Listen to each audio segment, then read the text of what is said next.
Welcome to the Ascension Academy podcast, where we talk about all things related to healing, spirituality, and the ascension on planet Earth.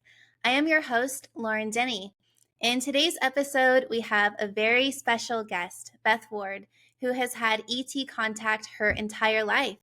And she also channels ETs from many different dimensions, both in some type of physical form and for others who no longer take physical form from this universe and others. In today's episode, we will be talking about the upcoming open extraterrestrial contact here on Earth. Welcome, Beth. Thank you, Lauren. I'm so excited to be here. Me too. So, guys, we did an amazing interview with Beth a few months ago. So, if you want to check that out, we talked a lot about her history and her whole life communicating with extraterrestrials. A lot of good info in there. But today we're specifically going to talk about open contact. But so, for Beth, if people are just tuning in for the first time, could you share a little bit with us about your history with the E.T.s? Sure. So I've been hanging out with them since I was a baby. And I know that sounds funny, but you don't always have to meet ETs or interdimensionals, however you want to label it. Here on the planet, you can go into the astral realm, and even when you're a baby, you're not a baby. You don't have to be a baby in the astral realm. Things are more fluid.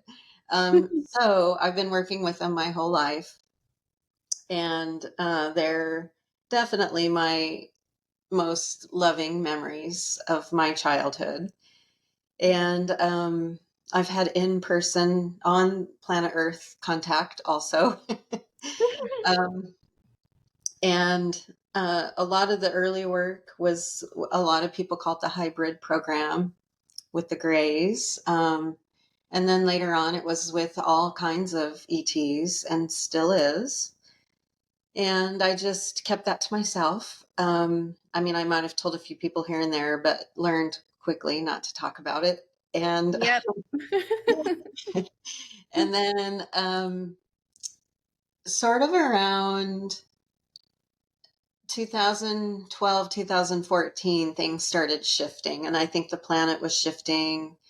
Us as a collective, we were shifting. A lot of energy was shifting. And I sort of knew I was in a new phase, and it was now going to not just be just me and the ETs, that I was going to begin sharing my experiences and talking about it, and eventually helping humans and ETs with the open contact that we'll experience soon, I would say within a year or two, globally. It's a green light for open contact personally. Green light. Yeah. Green Yeah. light. You want to have that, you can. Um, and so, and through that process, I started channeling publicly. And I first started channeling various ETs in various dimensions. And now I channel a giant group made up of that ETs in a lot of different dimensions, even other universes that are physical and not on the physical plane anymore. But also archangels come, ascended masters, soul collectives. So if you think of the human race as a collective, our souls together make a collective kind of behind the scenes. So collectives of all kinds of things, even things that I don't really have words for, show up, energy. And so it's really big. And I have one of the ETs, one of my guides, sort of braids the message from all of these sources together into one coherent message.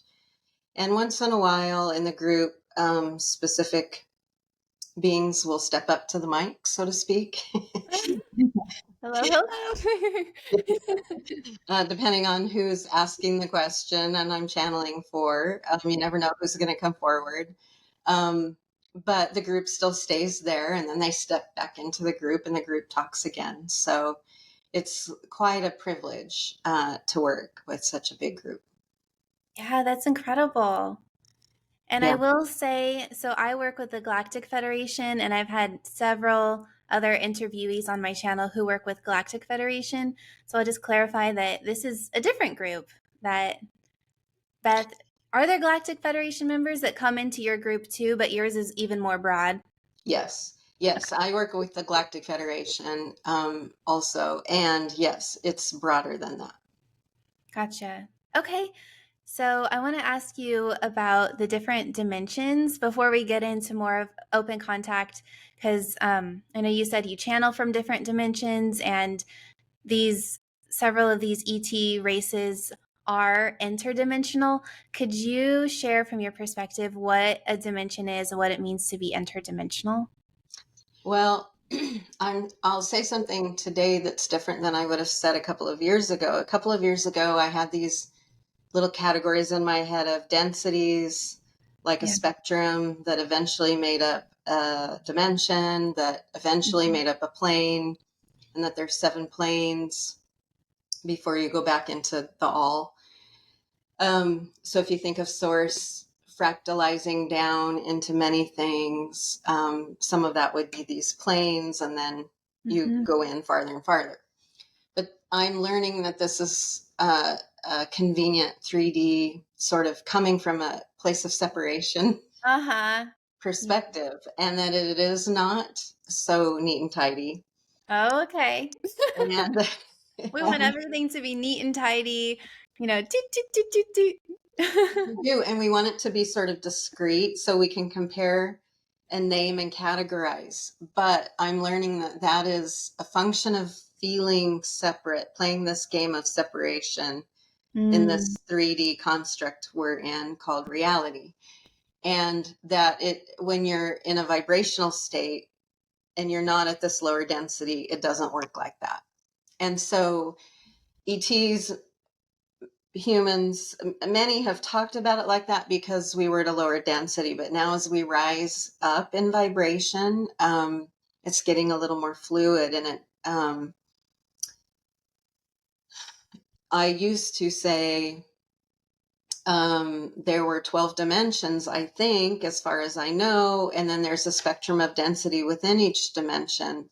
Mhm. And and then this is, of course, all on the physical plane, and there's 7 planes total, and the physical is the first one and the most dense, so that you can have this physical experience, Yeah. which I don't think is inaccurate. It's about where you're looking, from what perspective you're looking and asking. And so as we rise in vibration, I'm learning that it's more malleable than that. And the ETs, when I channel, they almost don't even, they'll even tell people, like, we don't like even talking about that because it's not accurate. Oh, okay. The way that, now you're at the point where I can tell you that's not very accurate. It's not quite categorized like that. Mm. And there's a lot of confusion, and there's no point, is their point, because See. space and time are a function of this reality construct, but outside of that, it doesn't exist, right? We're Yeah. in a vibrational space. So um, that would be my answer. Okay. Yeah. Yeah. I'm also experiencing it's a lot more fluid than we thought it had been. And I personally, like, there's a group of ETs that I work with who they can very easily change their vibration and just like it's just built into their biology and their anatomy that they could go to kind of these different planes and dimensions. Not all of them can do that, but I think it is, or I know it is built into our biology, and it's much more natural and malleable than we had thought. So I hope to learn more about it as we start to have interactions with them, what all of this means, different dimensions, vibrations. Yeah, it is, and we are multidimensional. We are unique in that we haven't really discovered how to use this yet. but we will as we rise in vibration. But we are a species who is multidimensional, and that is not always the case. And it's Okay. also my understanding that all the technology is built into us. Mhm. So I know we look outside ourselves to build things, but we come with a full package, and we'll Mhm. discover that as well. But even scientists are starting to discover what ETs have been telling me for a while, which is the universe is inside of you and you're living in a holographic universe. It's literally projecting through your heart space out in front of you to look 3D, but it's actually inside of you. And so that's your feedback system and your playground to be Mm. in your incarnation. And now they're starting to talk about that. Yes. Yeah. So it all comes from within, Yeah. and we do have this technology built in. And I love that you said, and humans were the full package.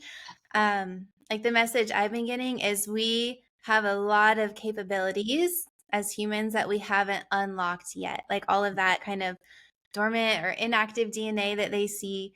Well, that's because we're unlocking these abilities that we just haven't accessed yet. Yes, we didn't need them in a lower density.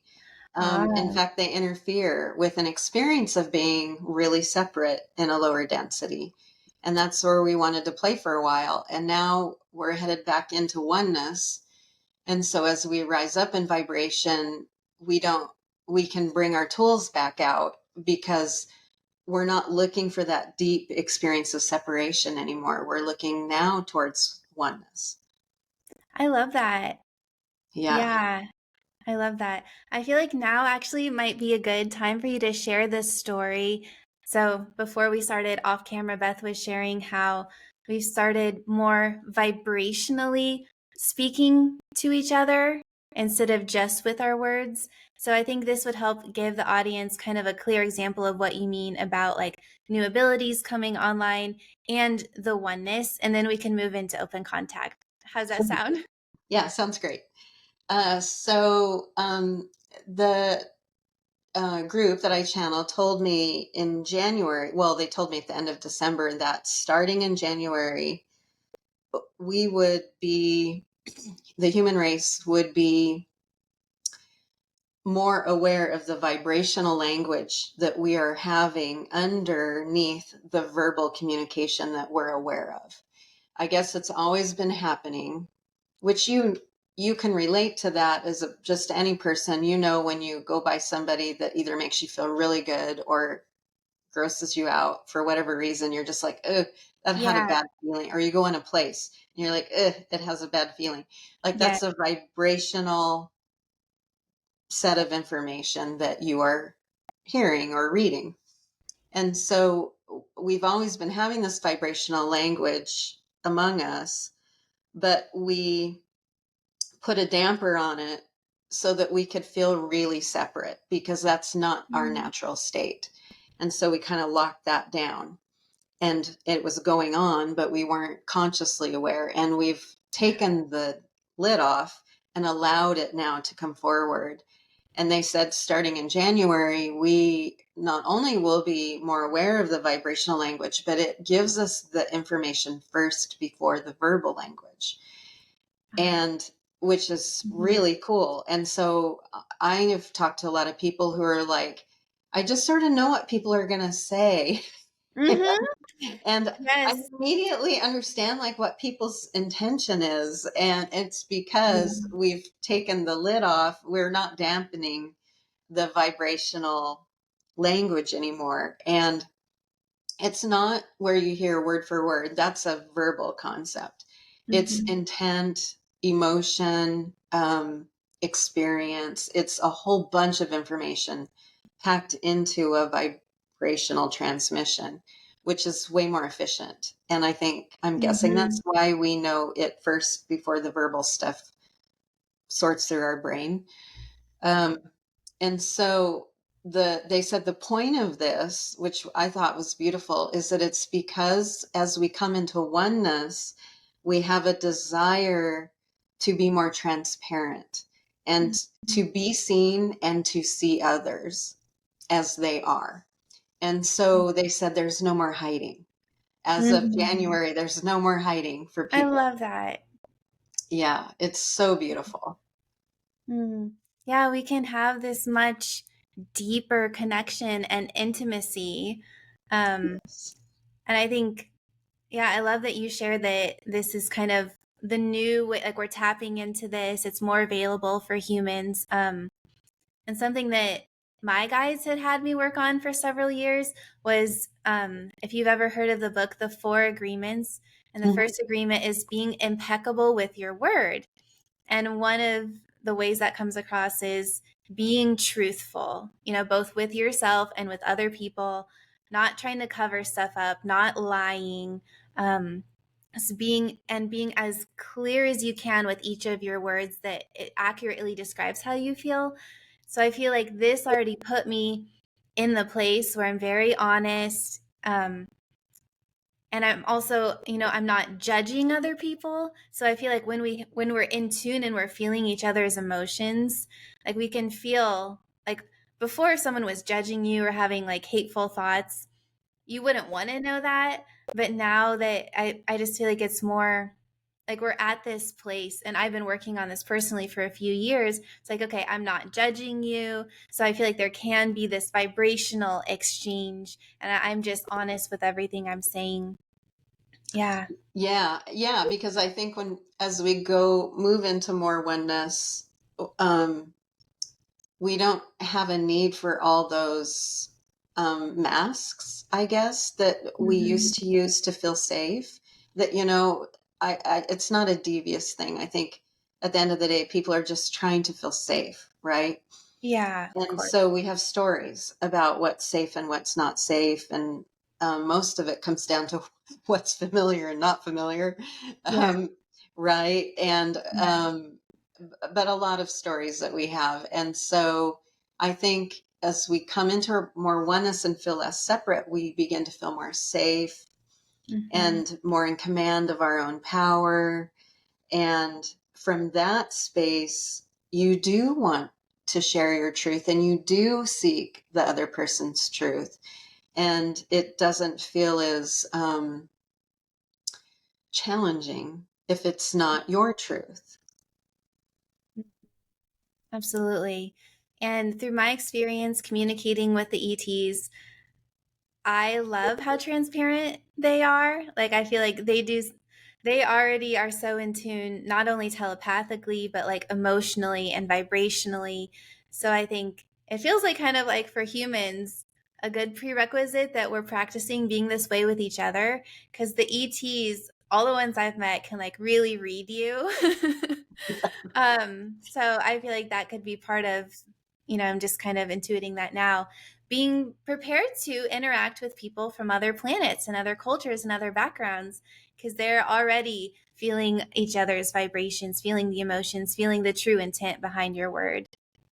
Right. And that makes me just want to say, because at the end of the day, when you feel separate, you see everyone else as the other, right? And then a lot of othering happens, right? Yeah. Because you want to feel safe and secure. And the when you feel more oneness, the othering falls apart, right? Because you realize that's also you. Mm-hmm. And so there isn't the need to hide. There's the, I guess, desire to be seen authentically. Yeah. Beautiful. So speaking of being seen, what can you share with us about open contact and the messages you've been getting? Well, I've been learning that, like I said, green light for your own personal open contact experience. We got the green light last year, I think it's been about a year. Okay. So 2023, depending when you guys are watching this. Yeah. And meaning that you can have, if it's your desire and you're ready, you can have your own experience with an ET in any way that you want to. And that a lot of people are practicing this because people are gearing up and getting ready for global open contact where everyone on the planet at the same time acknowledges, okay, we're not the only species here. Yeah. And so this can look a lot of different ways, and there's a lot of ways to practice this that are really simple. I think often people start with like noticing things outside of themselves, like the stars, like people start looking at stars. And one of the most common thing that happens is then the stars start moving around and they realize, oh my God, that's not a star. Um, Ah! Cool. Like they'll notice a really twinkly star and they just are drawn to it and they can't stop looking at it. And then all of a sudden, if they start looking at it, it starts moving. And then they think it's just their eyes. What's in my eyes? Yeah. And then after doing that 10 times, they realize, okay, those are not stars. Those are Ah, that's a ship. ships. Yeah. So that's a really common one, is looking at the sky. Some other common ones are nature. Um, a lot of ETs will interact with you through nature because you're calm and usually in a pretty high vibration when you're in nature because you're relaxed, you feel good, you feel serene, you feel joy, and that's a high vibration. And it's not threatening, right? It's Yeah. a lot of people's safe place. And so birds often do things for people like come and talk to you in weird ways that they would never behave normally, or trees will wave at you like there's no wind at all. And a tree's branch just keeps doing this right in front of your face. And then you leave and it stops and then you come back and it waves some more. There's a lot of that on the internet. But it could be anything. Sometimes people get, downloads, information when they touch nature, hug a tree, lean on a tree. Maybe they just feel more aware of the presence of ETs in nature. It could be anything. It's very individualized. Um, Seeing things out of the corners of your eyes is a really common thing, like shadow figures, or you can hear, it feels like you hear people in your room, but nobody else is in your room. You hear like walking, or it feels like somebody's sitting next to you. A lot of that is ET contact. I'm trying to think what else. A lot of people are having dreams about hanging out and working with ETs while they're sleeping. That's really happening. Um, so they'll dream about it. Some people will remote view or astral travel and meet up with ETs. All that's real. So people can do whatever they want, and it could be none of the things that I've mentioned. I think the point is, what is your intention? If you're excited about it, do it, because that probably means you're supposed to do it if you're excited about it. And there's no right or wrong way. It can be, often it's wacky and it's like you couldn't make that story up if you tried. That's how Right. you know you probably are having contact, Right.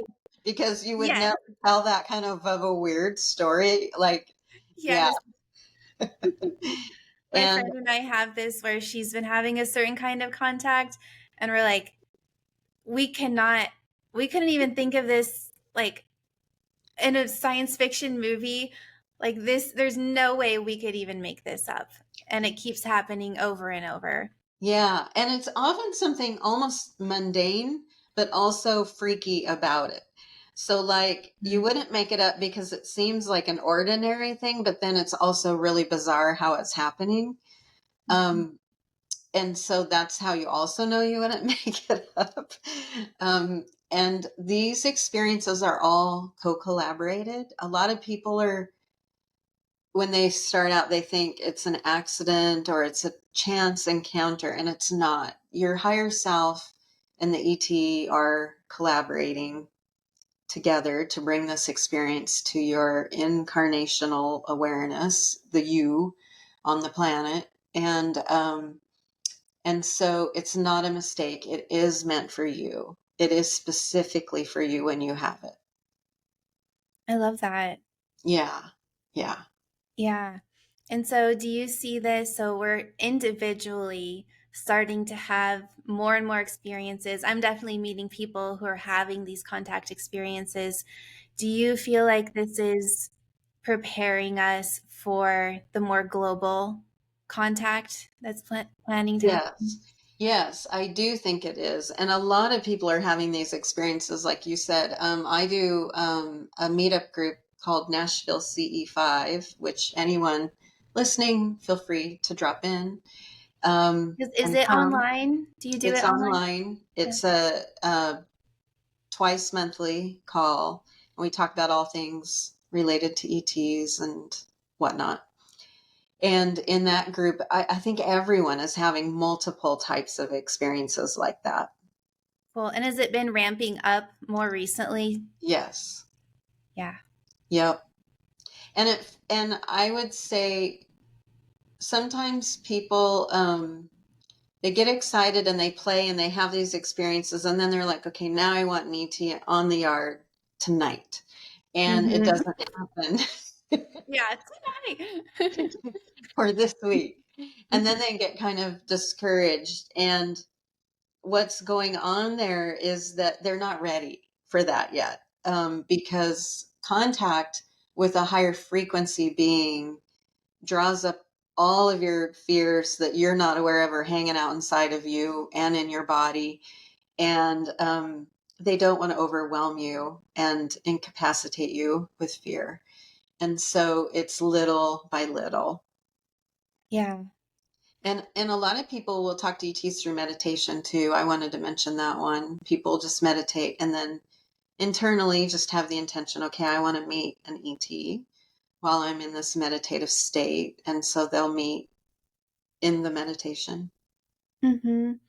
Yeah. So Beth and I are going to talk a little bit here in a little bit about how we've been preparing to meet ETs and all those, the fear and the kind of lower vibrations have been coming up for us. And we've been kind of terming this the deconstruction process in our community because it feels like every piece of stuck stuff and lower vibrations and fears and trauma has kind of been coming to the surface to work through in order to be in the presence of these higher vibrational beings. So Beth and I are going to get into that here soon, but I just want to ask Beth, so your group has been telling you that within the next 1 to 2 years that it's probably going to be time for global open contact. Yeah, they say that there's no way to predict it because it literally happens when our mass as a species, our consciousness is at a certain level. And Yeah. so when we hit it, then they come. And that's, there's no way to predict that. Yeah. But they can sort of anticipate it. And they're saying within a year or two. And, and I, they'll also say like there's literally no future, so you can't predict the future because there is no future, Because and we're in the now. we're in the now, Now. and the future and past are constantly created from the now, so they Hmm. spiral out from each now moment. Yes. And so, but they said if you look at sort of trends, we're getting super close. And not everybody on the planet has to be like aware of ETs and ready to roll. Mhm. But a decent sized group needs to be at the frequency to start the process, because then what they carry in their energy field will spread out to all the other people they come in contact with, that will help everyone move up. I see. Okay. And what have they shared with you about the reason for why they're coming to Earth? Why are they coming down at this time? Well, they share several reasons. One reason that they first started sharing with me was that it would be time for us to become galactic citizens. That, Hey, yeah. yay, I've been getting the same message. Yeah. yeah, that we've been sort of quarantined off from the rest of the galaxy and the activity that happens in a higher density, and we can't see it because of the density we're at. Um, but that we're getting there, and it's time to join galactically. We don't have to be at that vibration to join. But because this is the interesting thing.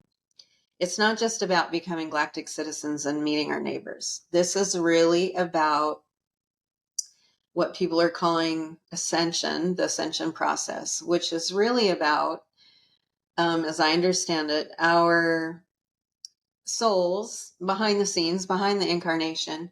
We as a group, we wanted to take a deep dive and explore density for a while. And so we went way down there into Way, 3D. way, way, way Way down there in down the there. density. We saw some scary things, got really afraid, did Yeah, all of that. yeah. And it's a game called Let's Pretend We're Separate from Source and Don't Know We're Source Mhm. and feel really separate. And then let's discover our sourceness. It'll be the coolest game ever. Cool. So Great that's game. that's the game we're playing in our incarnation. And so because we took that deep dive into density, we asked our family and friends who we are calling E.T.s to help pull us out when we're ready to come out. And what they said is the deeper you dive, the faster you can slingshot forward up to higher density. Yeah, I was seeing a slingshot. Like the further you go into darkness, the Yes, more you can go into the light. faster you shoot forward. And Yeah. so that's what we're doing. Our ascension process is the slingshot shooting us forward. And they're like reaching out with their hand and pulling us up Yes. as we're coming out of it. And so this has always been the plan. We've been the ground crew. They've been where they've been. Yes. And we've been communicating this whole time. We've just sort of blocked that from our consciousness because we wanted to feel really separate. And a lot of us are satisfied and done with that game and ready to come back into oneness. Not everyone is done. Yeah. Some souls want to keep exploring density and will it's my understanding, on another planet. After they Hmm. pass away here, they'll go to a place that they can continue. Because this planet is raising in frequency and ascending as well. So this won't be an option anymore. Yes. Which is so exciting for those of us who don't want to hang out in density anymore. I'm done with density. Seriously. I'm Over, over. over. I want to get to the higher frequencies. Yes, We explored it. Don't know if I'd do it again, but exactly. And so the becoming a galactic citizen is really about rediscovering we're source, we are oneness with all. We were with all of these beings the whole time anyway. We just didn't realize that it's all a package that comes together.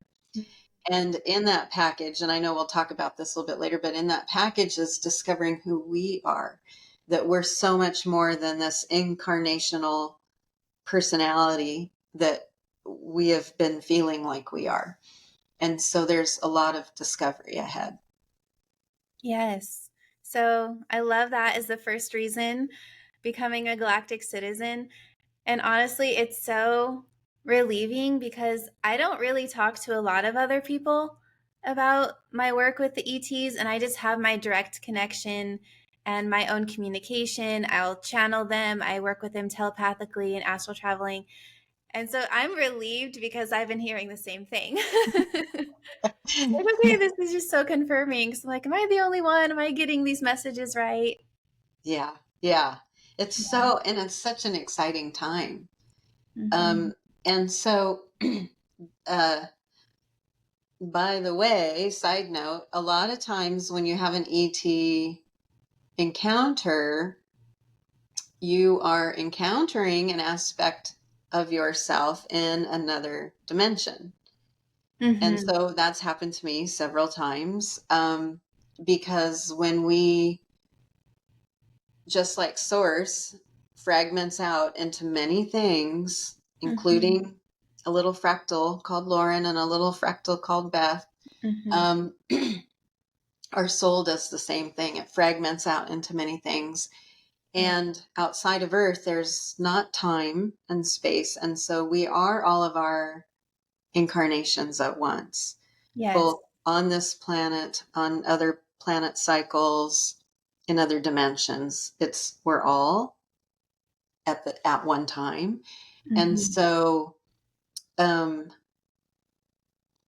part of learning about ourselves is often having an ET contact with its own being, but it's a piece of the soul that you're a piece of the soul from. Yes, I've had contact as well with a soul aspect, one of my soul aspects who works on the big Federation ship. Her name is Kindness. She's Andromedan. And so it's really neat to get to talk to her. Um, I don't know if I'll get to meet her physically, like during open contact, like that kind of blows my mind.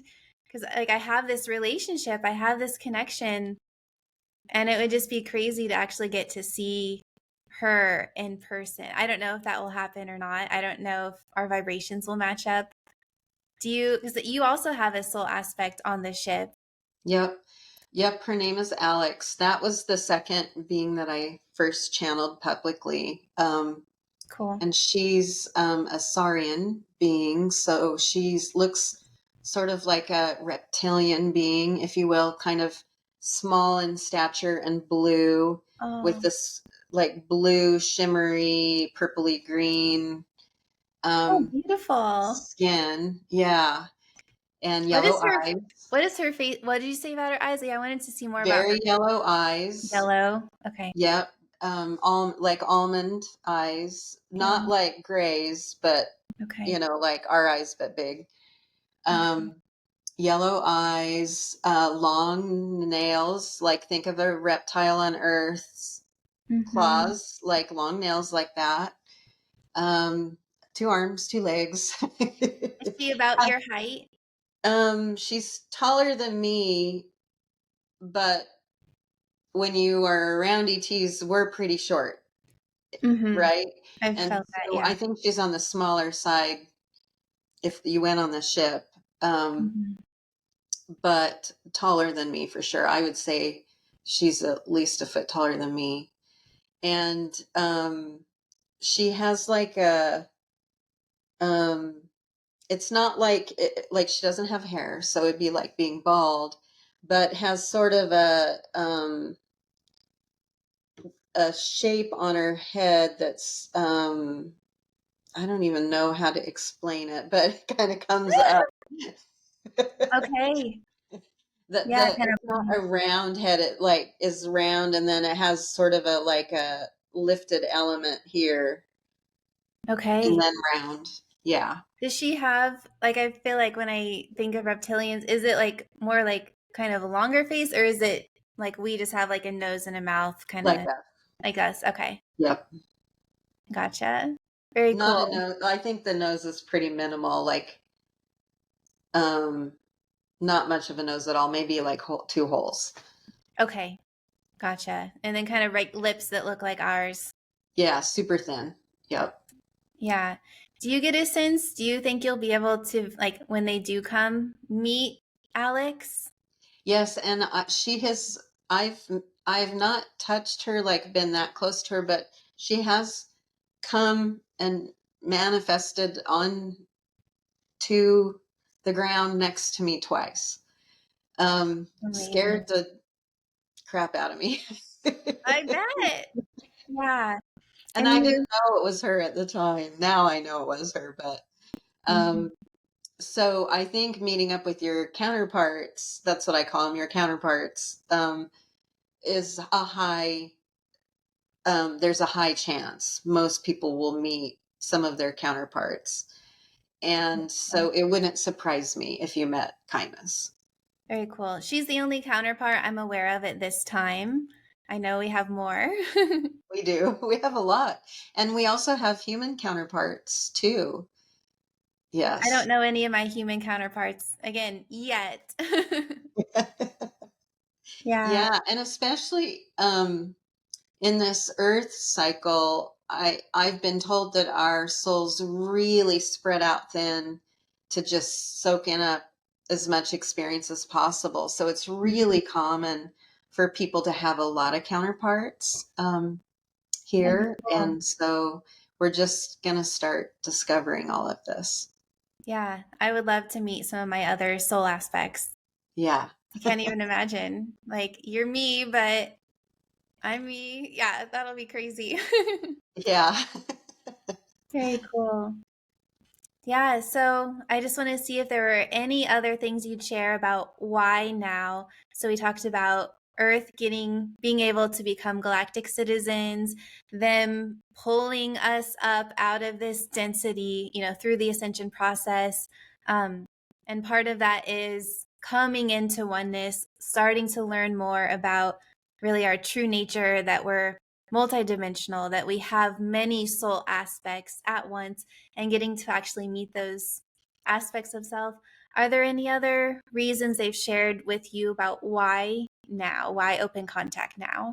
The other thing that comes to mind is that they've talked a lot about how the human uh, species, there are other humans in the universe, and that are different from us but very similar, Mm-hmm. and that the human template tends to advance really fast, but it tends to um, rely heavily on things outside of itself, such as technology, for this advancement. And what's happened in other places is that the technology gets too advanced, and the emotional self, the emotional body, the spiritual aspects lag behind. And this gap creates a big problem. Mm-hmm. And when we're meeting E.T.s and going through the ascension process, it isn't about meeting our neighbors who have cooler tools who can fix the planet. Yeah. That's not what it's about. It's really about the spiritual aspect. The expansion of consciousness is the game we're really in. This is what Mm-hmm. Source is doing, is expansion of consciousness. And so the true development that expands consciousness is our emotional development, and learning more about who we are and becoming more self-aware. And there's other timelines, other parallel realities where humans didn't do that, and to Yeah. disastrous consequences. And so also why now is because we're at the nexus point again.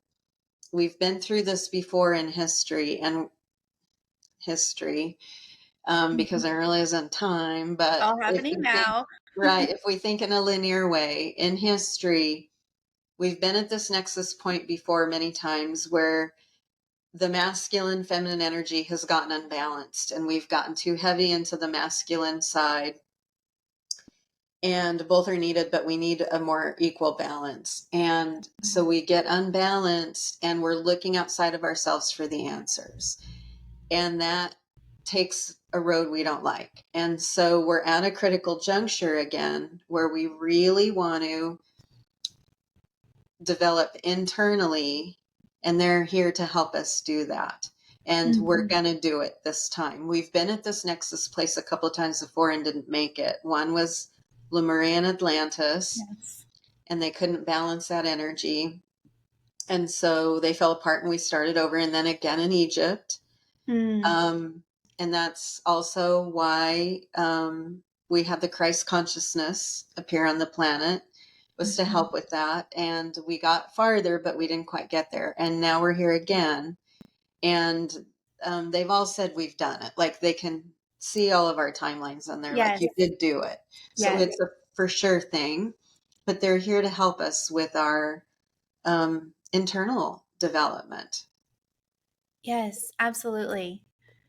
Which I think, unless there's any other reasons you'd like to share, maybe we can go into what we've been calling the deconstruction process, which has been, for me, very intense, but doing a lot of this internal, spiritual, emotional, mental, emotional, energetic work, in order to prepare to meet them physically. And I mean, it's not just to prepare. I focus on that because I'm so excited to see them, but really for our own development, and for our own ascension and going back to source. So, would you like to share a little bit about your recent deconstruction process with the audience? Yeah, I think that everyone's is different. It's unique to them. But some general things, I'll mention some general things that a lot of people that I know have gone through, which are, I think first it starts on noticing, you start dismantling the outside world around you. Like you start to notice, wait a minute, I think I've outgrown killing myself at work. And why am I doing that? Like, why are we doing this work this way? And why are our institutions like they are? I think we've outgrown them. We've outgrown how government is and that structure. We've outgrown the educational system, the financial system. Like you start to see those things don't fit so much anymore. So I think that's sort of in the beginning. And then I think when it's game on the internal process, I think it starts with dealing about the fear stories, belief systems that you have in your side yourself that are limiting. Yes. And it's nothing you have to consciously make happen. Your higher self that's guiding you and all the incarnates that are part of your soul will orchestrate this for you. And so you keep getting face to face with your belief systems that are limiting you. And it's a hard process. It's coming into contact with things that just don't work anymore, ways of being in the world, coping mechanisms, um, stories you tell yourself about who you are or who your family is and why and how things should be. And you start to see that none of that works anymore. And then you end up in the liminal space where the old stuff doesn't fit, but you don't know what the new thing is yet. And you're kind of in the void. And that's uncomfortable to be in the void. And because you just feel like a non person almost. Yeah. And and when you don't feel like you have an identity, like if you've taken off layer of your identity, who are you? What are you? Where It's are scary. you? Yeah, like you have nothing to anchor to. And you feel like you're just kind of floating around there. And then you get hit with the next deconstruction of do you need to be anchored? Ah. And it really forces you to start trusting the now moment and letting go of stories about the past and the future and just not needing to know anything and really getting into the flow of the flow of source, the flow of the universe, whatever you want to call it, and be more present in the now moment where you don't really need anything. And that is a lot of twists and turns and ups and downs. And one day you think you're nailing it, and then the next day you think you just totally suck and you're the worst at it ever, and you're never going to get there, and you don't even know what you're doing anyway. There's no words for it.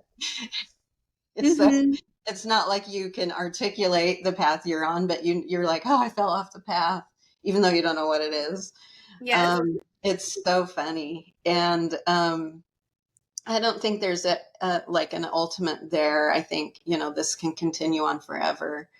But I sort of feel like I'm starting to come out on the other side where I can really uh, let go of what I thought my identity was and let go of what I thought reality and life was and just sort of trust in the now moment and be there, um, and feel the safety and the love inside of the now moment. I've gotten to the point where that feels more comfortable now to me than the stories. Mhm. Yeah. That's very impressive to have gone through all that and to be able to actually feel safe, like in the now in your body. Yeah, it took a lot. It took a whole lot. Mhm. And again, it's invisible. Like people don't really know all that's going on inside of you, and it's pretty hard to articulate. It's just you sort of are quiet and in yourself and in your head and your heart a lot. But you do eventually start to piece things together. Mm-hmm. Yeah, I would say for me, kind of looking at the larger picture, I've probably been doing this work for 4 or 5 years. But the more intense work that was very specifically related to open contact for me started in like October, November 2023 and has lasted up until recently, where I felt like I've really just been in a cocoon doing internal work. Communicating with Galactic Federation a lot. Like you said, they're also here for our spiritual advancement. So I feel like they're guiding me and I'll get downloads. I'm doing a lot of work on my energy body, on my emotions, on my belief systems. Um, Gosh, I mean, in the beginning, when they said they're coming physically, I thought I was going crazy. Like, I really was freaking out a lot and like this can't be real, this can't be real. Am I a crazy person? Extraterrestrials don't exist, there's no proof. But really coming into that I'm not crazy, validating my own experiences, that the telepathy I'm experiencing is real. The astral traveling is real. My intuition is real. Trusting my higher self. Okay, my higher self is guiding me. All of this is real. All of this is for my good. So much work. Doing a lot of practice with the E.T.s in the astral to prepare to see them physically, and realizing like how my nervous system, as humans, we've never seen people from other planets, or most of us haven't. I know you've had a couple experiences physically, but my nervous system viewed them as a threat. Even though I've had a relationship with them for now close to 3 years, my nervous system would freak out like they were a wild animal or a threat, go into fight or flight. So it is like tons and tons and tons of practicing in the astral to stay calm, to feel grounded, to get exposed to their vibration. And like you said, because most of these E.T.s are of a higher vibration, their kind of natural state is more of love and joy and peace. When you're exposed to that, it pulls your vibration up. And then when that comes up, all of your lower stuff, so trauma, fear, anger, shame, guilt, victimization, powerlessness, pain, all of that starts to come up. And then you're forced to deal with it and look at it. So, yeah, even though on the quote surface, it's like, oh, maybe Lauren hasn't been doing that much. Oh my God, I have been in full time healing mode, clearing my energy, rewiring beliefs, practicing with E.T.s for this contact. But it's also like I look at myself, like I said, mine really intensely started like October 2023. I am not the same person I was. And so even though I'm like looking forward to meeting them, looking forward to working with them, and it's like the most exciting thing I can imagine, and being on a ship, I look at the internal work I've done, how much I've changed. My vibration is totally different. Like I'm so much more grounded and calm, like you said, in the now, very in the now, very trusting source, very just, I'm a different person. So yeah, I want to meet them and this is so amazing and they're helping with this, but just the changes I've made in myself it's like already enough. Yeah, it is. I keep saying to them, how can it even get any better? It's so freaking crazy, amazing. Yeah. I don't even have words for this internal change that it is satisfying enough. Like, who knew that even could happen? And Yeah. to think we're going to just all keep going, I can't even, well, they even say, like, you can't really imagine because you are not aware of that experience, right? So you can't imagine.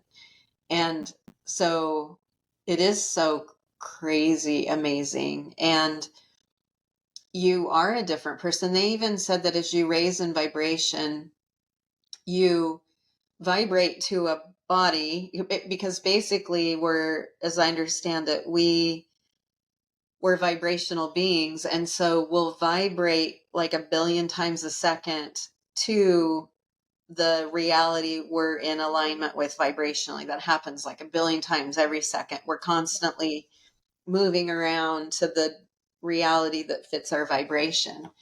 And so when we do that, when we move up in vibration, we're vibrating to a different type of body, a different type of chemistry. Often people will talk about when they move up in vibration, and this has happened to me too, you can't eat the same food. It just doesn't even appeal to you anymore. Yeah. You don't like the same activities. Your life changes a lot. Like different friends show up, other friends kind of, you still love them, but they kind of go in the background and you don't talk to them as much anymore. Yeah. And then new people show up that kind of help you take the next step forward. So it's quite a miracle. Yeah. Everything around you changes. Yes. Yeah. Because you're literally in a new reality. It doesn't feel like that, but that is what's Right. happening. Yes. Yeah. That's kind of what they've been, I keep asking them, what does it mean like dimension? And okay, I'm going to try to describe it the best way I can. But they've been showing me that it's so natural that, like you said, we're every second we're changing vibrations. We're going through different realities, um, and they've said, even when you change a dimension, like you can look around and it'll still look the same, but like you've changed to a different vibrational state. Yes. It's You've happening inside shifted. of you. Yeah. Exactly. And It's then the remarkable. outside reflects back to you what happened on the inside. Mm-hmm. Yeah. Exactly. Yeah. Like a lot of people are like, where are we going for ascension? I heard we're going to a new planet. And Yeah. it's all the change happens inside of us. And then the reality outside of us confirms it. Mm-hmm. And that's why, even for me personally, I just focus on my internal vibration, my internal work. I try not to really pay attention to the news. I know some people love the news and are like really interested. They want to know what's going on in the world. And I think that's great. But like for me personally, I just look inside, go out and about, do my thing. And I feel like if I need to know something that's going on in the news, someone will tell me or I'll see an article. But in general, I'm just very focused in because I know our internal state creates our external reality. And I feel so excited that the E.T.s have contacted me, and like that's also a part of my reality. Yeah. Yeah. They told me a while back, like in the fall, my job was my vibration. Your job all day long is your vibration. And Yeah. I was sort of like, am I going to own this? Like, am I really going to like commit here? And so I did. I committed and really started taking accountability for Mhm. how I felt. I mean, I was in general, Yeah. but not at this deeper level where I was paying attention to all the stories in my head about things that would make my vibration go like this all day long, right? Yes. And they're fleeting thoughts. They're not like these concrete stories. It's just like you have a thought here, and then you have a fear about that thing that might happen tomorrow. And then what happens if this happens? And then, oh, remember that happened 2 years ago? Like, that chatter in your head was the challenge. And Yes. they told me that the more I can settle into the now moment and feel the safety of it and feel my sourceness in the um, now moment, I would get to a point where I would start to crave it and it would get easier. Oh wow. You reach a tipping point where it's Yes, you so reach a good. tipping point. And I remember thinking all through the winter, like, when is that ever going to happen? Uh-huh. 10 years from now. Yeah. Well, it did happen. I do crave it. And I really notice when I'm not in the now moment. And I really notice now when I've told myself a story. And they're so little and they seem like such little innocent stories, Mhm. but they're fear stories. Yeah. And so I'm like, oh, I have a fear. Okay. Oh, that means I'm not in the now moment because the now moment has no stories. Yeah. There's nothing happening in the now moment. So if you're thinking or there's a story or there's a feeling, you're not in the now moment.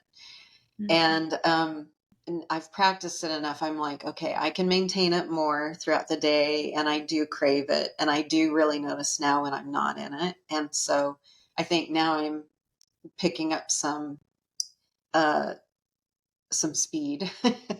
That's amazing. Yeah, in this process, to be there, because again, this is all about all this work, all the contact. It's all about the expansion of consciousness. And Mhm. so, and we could have done that other ways, but we decided as a soul group we wanted to do it with our galactic neighbors and family members. They've even said we could have done it with dolphins and whales if we wanted to. Oh, wow. Yeah, that they were here and ready for us to have that as open contact and to learn about ourselves that way. But what for whatever reason, I don't know, it just didn't land with us. And we picked E.T.s. Yeah, that's my first time hearing that. That's really neat. Yeah.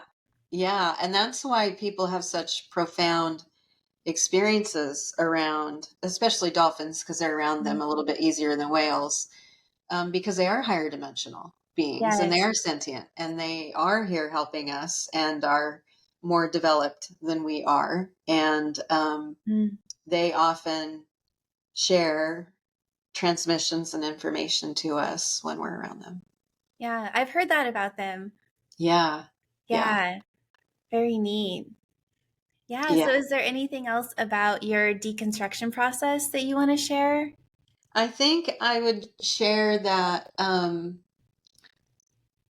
now that I'm here, I heard these things, but I couldn't fully appreciate them. Like I heard that we are source, and I heard that we're love. Like the E.T.s told me that there are only two things that are actually true in the all of all. One is that we are source, Oh. and that makes sense. Like if for the analytical people listening, if we're a fractal, the whole is inside the fragment, right? Mm-hmm. That's how fractals work. Mm-hmm. So the whole is inside of us while we're a piece of source. And so we are source is one truth. And then the second truth is we are love, that we are Mm. literally love. And everything else we made up for ourselves to have this experience in this incarnation, in this reality, in this playing with density. All the rest is made up. So I could appreciate that mentally, but I couldn't feel it. And I think as I Mm. move up in vibration, I can now start to feel it. I can feel it in my body. It's sort of now becoming home base, and I feel part of the all. And I would say that the thing that seems to get people there, this is true for me, but in talking to other people, the tools are self love, self trust, and self compassion. If you really work on those things, it just happens naturally. Yeah, So, absolutely. who knew that if you want to ride on a spaceship, it comes down to self love? Yes. If you want to have empathy, it comes down to self love. If you want to channel or you want to have claircognizance or clairsentience or all the clairs, it comes down to self love. Mm-hmm. That's the answer. Yeah, I think that's such a beautiful message. And, I was reflecting because now I have several of these interviews on my channel, and I've interviewed and met with several other people that have had ET contact. Most of them have been just with the Federation, But I was kind of looking at them and looking at the pattern. Like, if I can just take a step back and say, in general, what kind of people are making contact with ETs? And they're all the people that are very loving, like very warm energy, people who have been doing their internal work. They're channelers, they're psychics, they're people that a lot of experienced traumas and then have done the internal work on those traumas. Um, so there's definitely a pattern, at least from what I've been exposed to in my community. Yeah. Yeah, I think so. I think even in the CE5, the National CE5 meetup Zoom call, we get all kinds of people from all over the US. And there's a lot of like engineers and Mm-hmm. aerospace people that will come pop in here and there. And sometimes, they're coming at it from the science perspective. Yeah. And they'll have contact experiences, but then they hit a wall, I've Mm-hmm. noticed, and they're really being drawn inward, which Ah, is even a bigger game because that's extra challenging if you use the outward world to validate and yeah. prove things, right? Science. And Mm-hmm. so I see them really getting challenged by what you're saying because it's probably going to create a new kind of science as a result because the Mm-hmm. old way science works doesn't work with this internal perspective. Mm-hmm. Absolutely. Yeah, it just brings up a funny story. I remember in 2019, I did my first Reiki energy healing training. And so my background is actually in engineering, and I went to Purdue University, have an engineering degree. Um, and I don't really share that a lot with people, but I feel like it does kind of add a little bit of credibility because I do view this all as science and factual, and it is my own experiences. But I remember I had done my training and was kind of explaining to some people. I had a corporate job, how I can take my hands and I can feel people's energy and I can heal them and work on their energy. And one of my coworkers was like, well, my husband's a scientist. I wonder what he would think about that. And like at the time I was so offended because I was really I was very sensitive about it. I'm like, but the more, I mean, starting with energy healing, then becoming a channeler, now having the telepathy and the astral traveling, I'm like, this is evidence. This is evidence based. All that I'm experiencing, yes, it's internal, it's my own experiences. I'm not reading a report a professor has made or a discovery NASA has made. These are my internal experiences. And part of my deconstruction process was validating that this is true. These are real experiences. But then, you can't deny it once you have so many interactions with the ETs. And I get to meet other people who are having the same sorts of stories, same sorts of messages, going through the same sort of healing process. So I'm like, it's undeniable. This is all scientific. And we're going to be discovering so much more about science and the universe, and how things really work. Like you said, with time, I don't even fully understand, but how like everything is happening now. I know ETs, maybe you can share more about this, but like I know that when their craft pop out of our dimension where we can see them, they're kind of more non-local. So they're not exactly in space and time and they kind of go somewhere else. But like all of this is actually just truth. Um, Yeah, I don't fully understand it either. The way it sort of works, I mean, obviously, there's so much we don't understand, but the way that it works in my head, from what I've been told, is that those that are more physical and still operating on the physical plane, they're they don't have time and their physicality is super fluid. They're either semi-physical or not all the way physical like we are to not very physical at all. And so it's like when you dream, it's fluid like that. Like you could be a baby and an old person in the same moment and switch perspectives and be here and now you're here. And then you think of this thing and now you're there. Like it's like that, I think.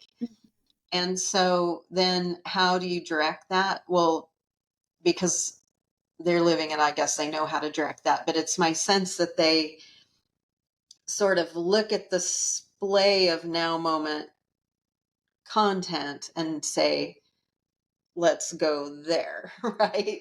And then back out, and then let's look here, and then back out, right?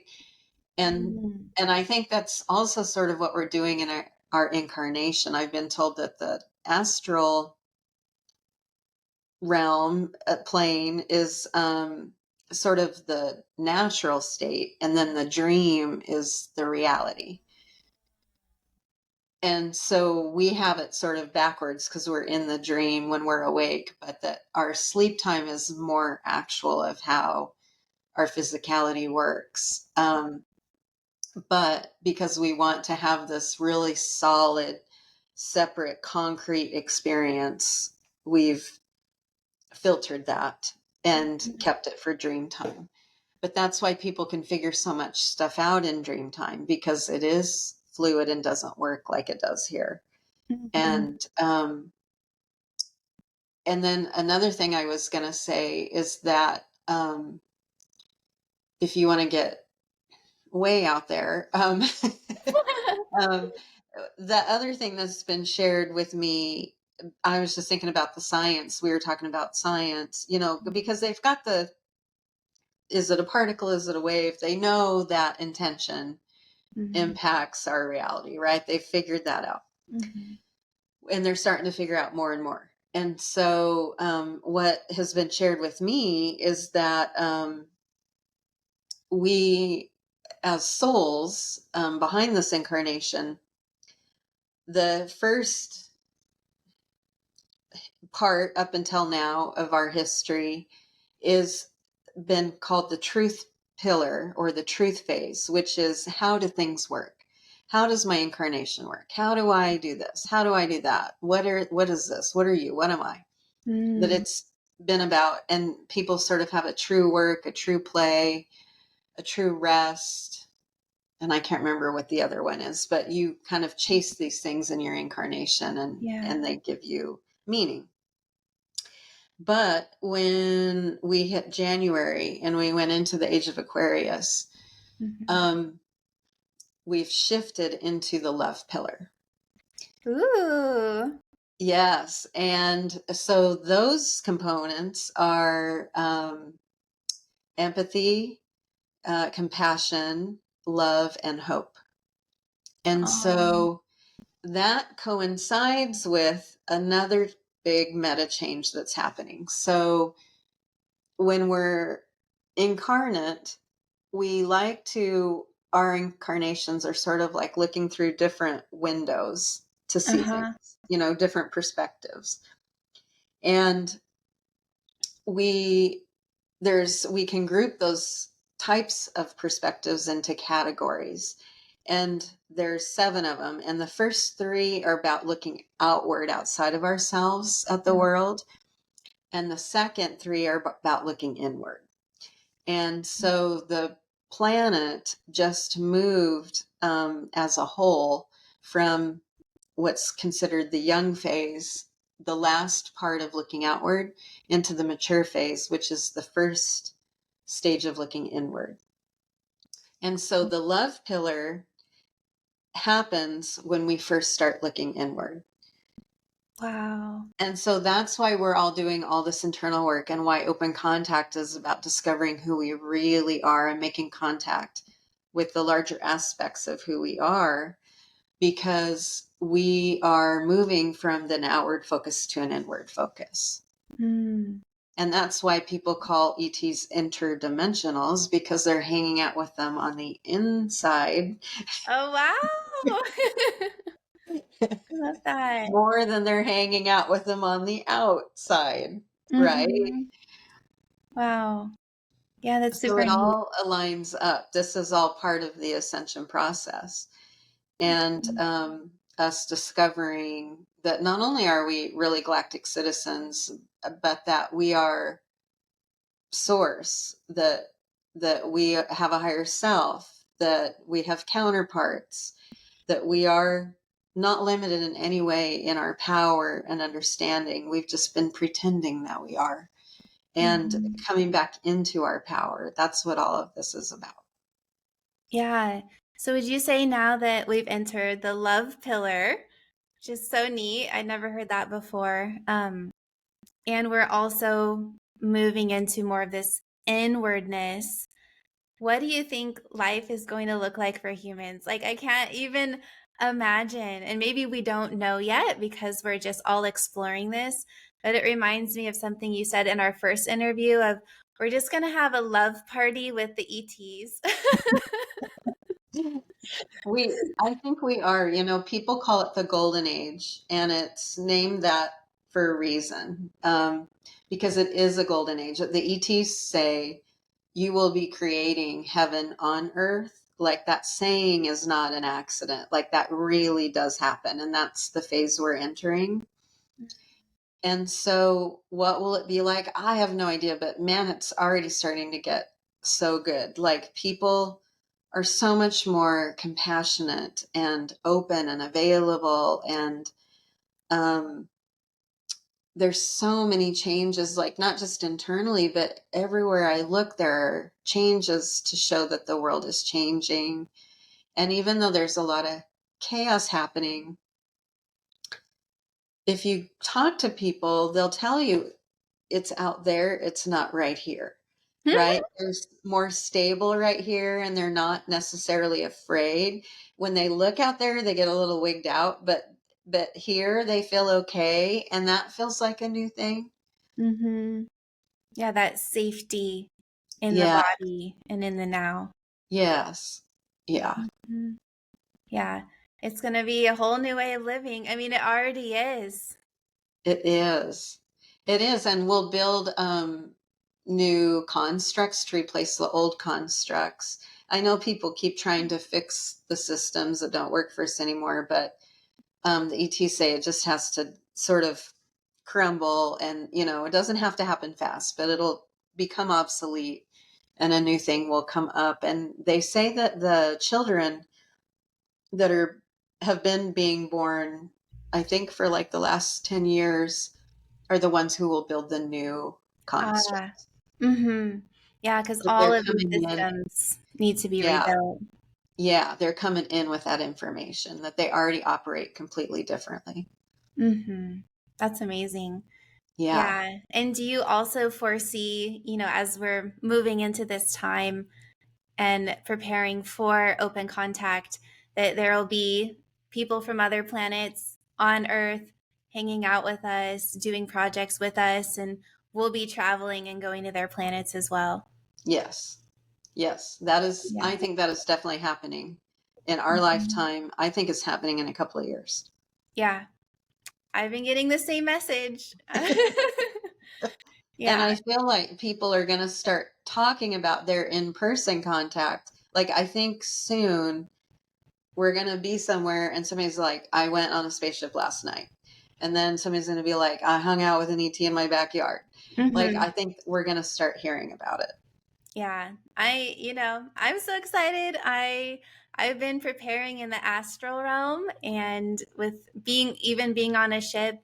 First they were just preparing me on Earth, like practicing seeing them, practicing meeting them, going through different scenarios again where I totally freaked out. And once after it took like probably several weeks to a month of practicing meeting them on Earth, um, we eventually started practicing taking my astral body up to the Galactic Federation ship. Um, and keep in mind, I had been channeling them for a few years. I'd remote viewed in. I'd been talking telepathically. So I thought I was like cool with the ship. But when they brought me up in my astral for the first time, I freaked out. This was probably, it was like late March, early April of this year. I mean, full on hysterical panic attack mode. I can't even describe, like, It's hard to describe the fear. It's like Mhm. none other. Yeah, it was a fear I'd never felt before, Yes. being in a foreign space around all these people I'd never met before, off of a planet, in space, no humans around. And keep in mind, I know them, I work with them, I love them, but I freaked out, and so they put a total stop to it after that. And they put it on pause for a few months because they never ever want to scare us or cause harm. And we picked it back up like a couple months ago, or maybe just a month ago, practicing coming up to the big Galactic Federation ship. I didn't have a major freak out, but it definitely was uncomfortable. Again, just in my astral, but feeling very foreign, feeling very scary, looking around like, you're not human. Where's my planet? I'm all alone. And so I'd go up for little bits at a time and come back down in my astral body until finally, more recently, I feel so comfortable and I can go up there. I can be up there. I'm like, wow, this feels like home. Um, so I'm fully prepared to be on a ship and expecting to be on a ship. That's how I feel too. And I love that you shared all that because that's what it comes down to is just practice. It's like just taking baby steps forward. And I think I said this last time, but I want to say it again, that they talk about just even imagine, like for people who aren't channeling or whatever in this, they're just getting into this, just imagine it's happening. Like go outside in your backyard in the dark. That's already scary enough, right? Now try to imagine it happening, right? Huh?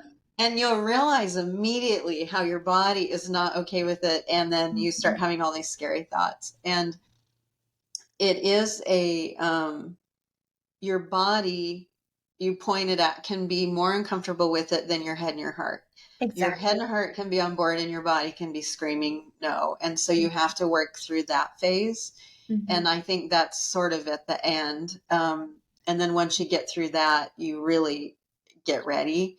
I've had similar experiences, and recently I can feel ET energy at night in our backyard. I think because it's quiet at that point. And so in the past when I felt that, or sometimes like I've once had a ship in the yard and I couldn't get off the deck to go touch it because my body would not Yeah, move forward. froze. Yeah. Yeah, it just froze, even though my heart and my head were like 100% there and ready. And so now I've felt that energy and it's different. And I think because I'm raising in frequency. So now I can feel my body start to manage the different vibration that's coming at me. I can feel like kick into gear and start managing it. Yeah. And it's not afraid, but it is managing it. And then I just have to remember, this has been a new tool for me, so I'll share it in case it helps anybody, is to remember that I'm source. And the minute I remember and can feel I'm source, it goes away. It's Oh, immediately relaxes. And I'm like, oh, yeah, it just feels like anything else. how amazing. Yeah. And so that managing this different vibration is a real thing that people will have to work through. Mm-hmm. Yeah. So I had one person on YouTube who had seen one of my videos where I was talking about all the internal work I was doing to prepare for open contact, and she was very overwhelmed. So I'm wondering if you have any advice or messages for people who might be listening to this today and be like, well, gosh, I'd love to meet the E.T.s, but the deconstruction process sounds lengthy and scary. Um, what can I do?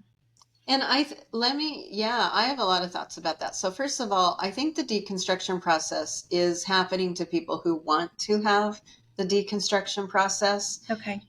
And I don't think it's a prerequisite for everyone. Okay. Yeah. My soul was like, yes, I want to do this work. Me too. Yeah. And so we obviously signed up, and our higher self was like, here you go. Yeah. Um, but I don't think it is a prerequisite. Okay. And I also think that as the people who are maybe a little bit out front of the group experimenting with it, they'll have that information in their energy field. So when you go get a coffee, everybody standing around you is receiving what's in your energy field, and you're receiving what's in theirs. And so this knowingness and familiarity with this vibration is going to spread very naturally once we sort of reach a critical mass. And I don't know how many people that is. So Yeah. I've been told that when global contact happens, a lot of people will just immediately get there.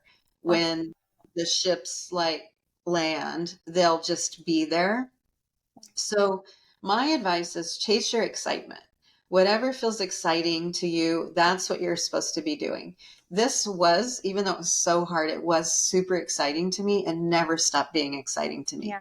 Same. And yeah, and so that's why we did it. But that is not going to be exciting to a lot of people. And so as long as you're having fun, you're on the right path. The ETs say that the highest vibration you can hold right now on Earth is having fun, joy, laughter. That's like the highest vibration.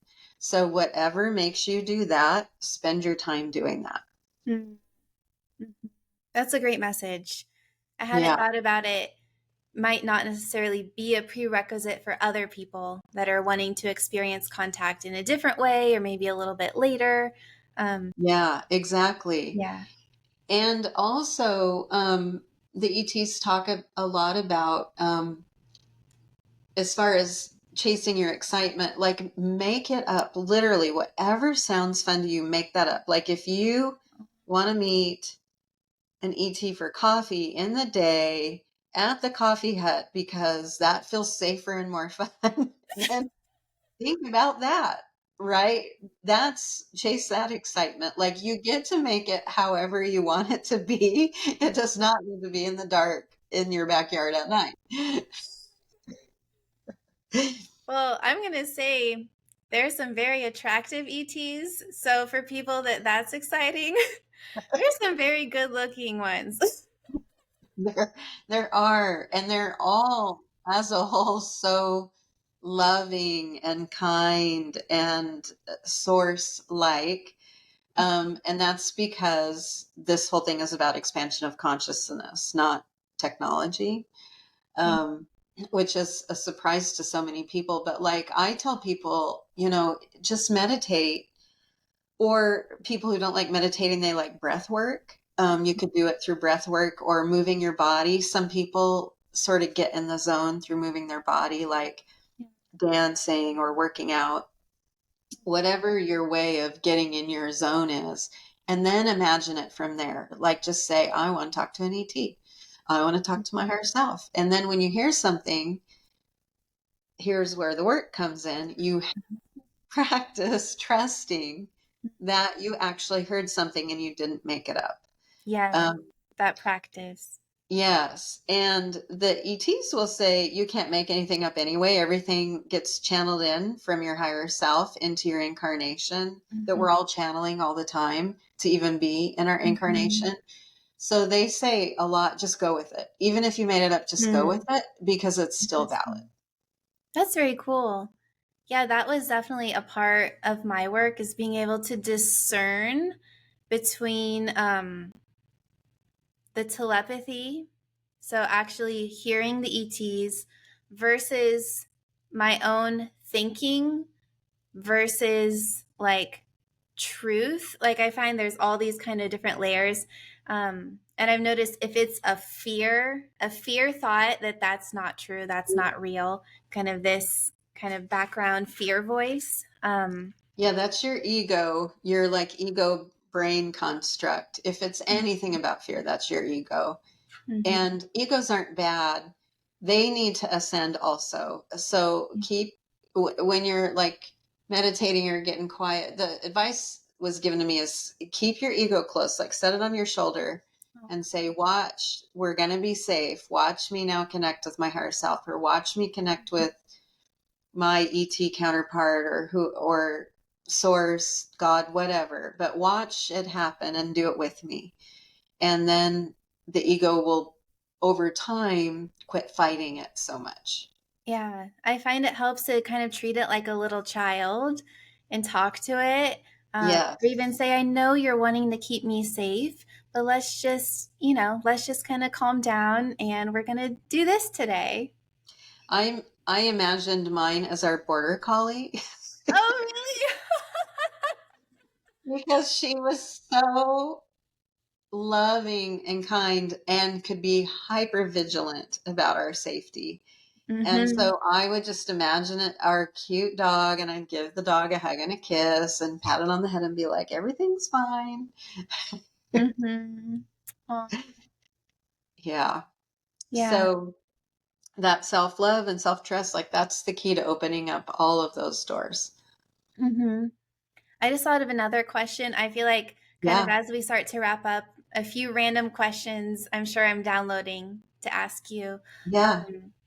So we're both wanting this ET contact, and really excited about it. I can't imagine everyone on the planet is going to be so thrilled or ready. So, what would you say? Are they going to be in a timeline where they have contact, or will there just be other timelines where people might not make ET contact at all? That's my understanding. My understanding is that if people want to have open contact and um, are really sort of looking for change and are paying attention to this ascension process and whatnot, and looking for the world to be different, that they're on there, that will happen in the reality that's coming out of them. They Mm-hmm. will vibrate to that reality. And those that could care less, like it's just not on the radar and they're chasing other experiences and it's just not relevant, Mm-hmm. then they'll vibrate to a different timeline, different reality, and it won't be part Gotcha. of that. So, not everyone on the planet will experience open contact. Gotcha. Okay. More likely, if you're someone watching this video, You are going to experience yeah, open because you're contact. excited about it and you're interested in this kind of information, and your higher Yeah. self has probably brought you to this video to prepare you. And it doesn't have to be that you want to hang out with an AT all day. It could just be that you're looking Mhm. for change, that you have really outgrown the way the world is right now, and you can feel a new thing coming and you don't know what it is. And it's easy to imagine that becoming a galactic citizen would push that along. I mean, it can be as vague as that. Mhm. Yeah. So would you say then once we do have open contact, there will probably be and I hadn't thought this far ahead, but because I've been so focused on my own work and kind of seeing what's coming down the line for me, different levels of human interaction with the galactics. So even, once it's accepted and we see the ships and it's happening, some people might want to kind of stay more in their own world, not really develop relationships at all, versus some people will be working very closely, like on work, on projects, in personal relationships, friendships, romantic relationships.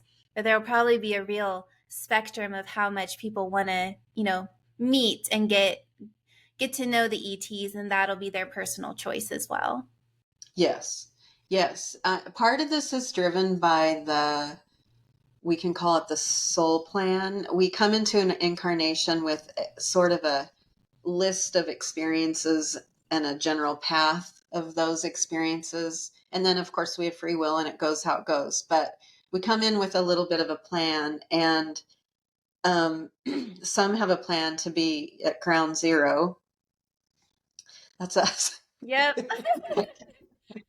And then some, appreciate it and love what's going to happen as a result of this change and are into that somehow. And then some will be, I think, on the periphery and it's going on, but they're focused on something else, but still appreciating it. Like, just think about how everything will change. And this is why we haven't had open contact yet, because they're waiting for our empowerment.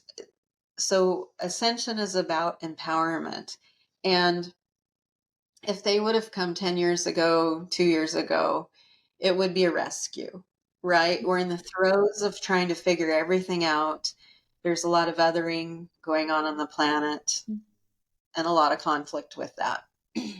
And that's not helpful, right? Because then that stops and everybody just relies on the new thing to fix everything, Yes. right? That's disempowering. So we don't have to have it all figured out, but we've got to rise up to the point where we are empowered and we've figured that out and we've begun to figure out who we are so that we can meet them and then take it from there forward. So we're not looking outside of ourselves for the answer, that we've begun to know the answers in here. Yeah. I also received a similar message that why now, why not sooner, was because we as humans had to reach a certain level of consciousness, level of energy or vibration first. Yes. And that we have reached that point on our own, and they didn't want to interfere with our evolution. Yes. It's the same thing in different words, right? Yeah. Because expansion of consciousness is about emotional development. It's about becoming more self-aware of who we are. That's what expands consciousness and raises the vibration. I love the word enlightenment. The E.T.s were playing with that with me in January. They said, okay, now it's time to lighten up. And I was like, I know I can be like really intense. Uh-huh. They were like, no, literally, you need to lighten up. And so they said, start eating lighter food. Mm-hmm. And I was like, okay. And they said, eat lighter, eat lighter. And I was like, okay. So and I eat Huh. like a lot of salads, but I was like, okay, Yeah. that must mean like not spicy food, more, Mm. and, and then they were like, no, we mean like eat light. Ha ha ha ha. Eat Uh-huh. light. Like light, like energy. Like they meant like literally just eat light. And I was like, oh, okay. And then they were like, which I haven't fully done yet, but I'm on my way there.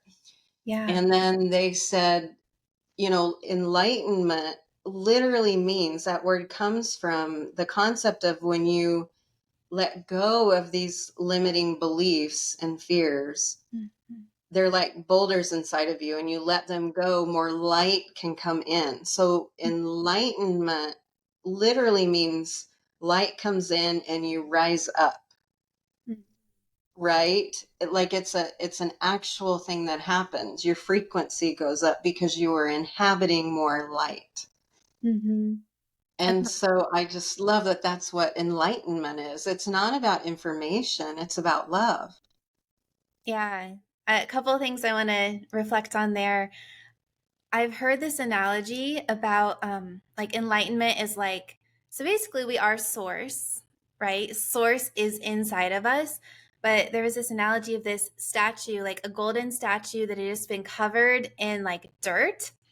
And over time, the people in the village would come wipe it off, and like this beautiful gold would shine through. And it's like, well, that gold was always there. It's a golden statue. And it's the same with us with our enlightenment, is Yes, that we are love. Like source, we are source, we are love because source is love. That's right, actually our natural state that's pulsing through our bodies all the time. But we have all of this gunk and this fear and these traumas that literally hold us down and weigh us down and cut off our energy channels from source. And once you start to clear that away, what's natural is the light and the love.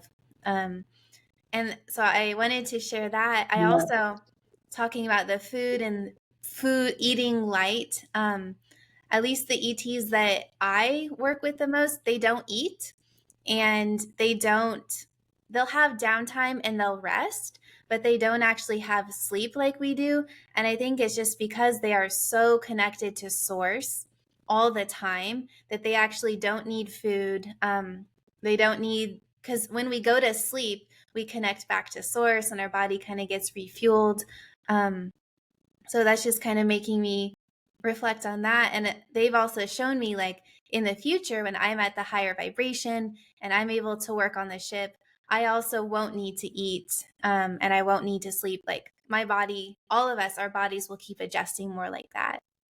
Yeah, that's what I've been told too. I was also told that that because we get a lot of, basically it's all driven through the sun, right? Mm-hmm. And the sun keeps us alive, and well, Earth keeps us alive, and the sun helps. Mm-hmm.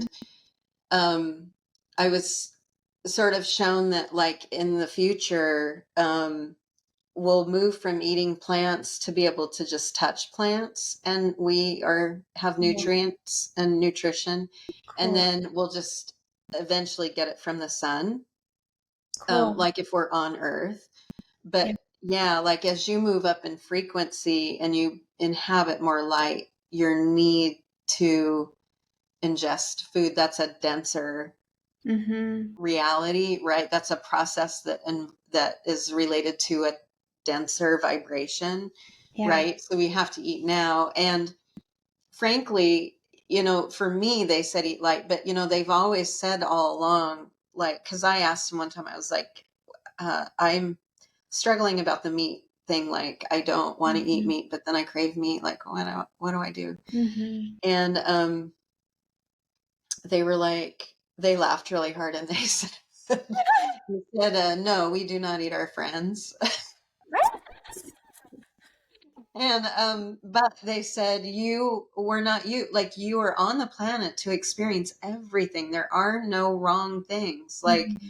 give yourself a break. Like, eat as much meat as you want to, if you want to. Like, take it all in. Like, that's what being on Earth is about, is having those experiences. And Mm-hmm. then over time, when you've had enough of that, you might gravitate to something else, and that's fine. But there's no, like, must haves and should haves, and they're like, just do what makes you happy. Yeah. Yeah. It's so funny. Like, I I went to Hardee's a couple days ago and I'm just like, I wanted a burger and I'm going to eat this burger.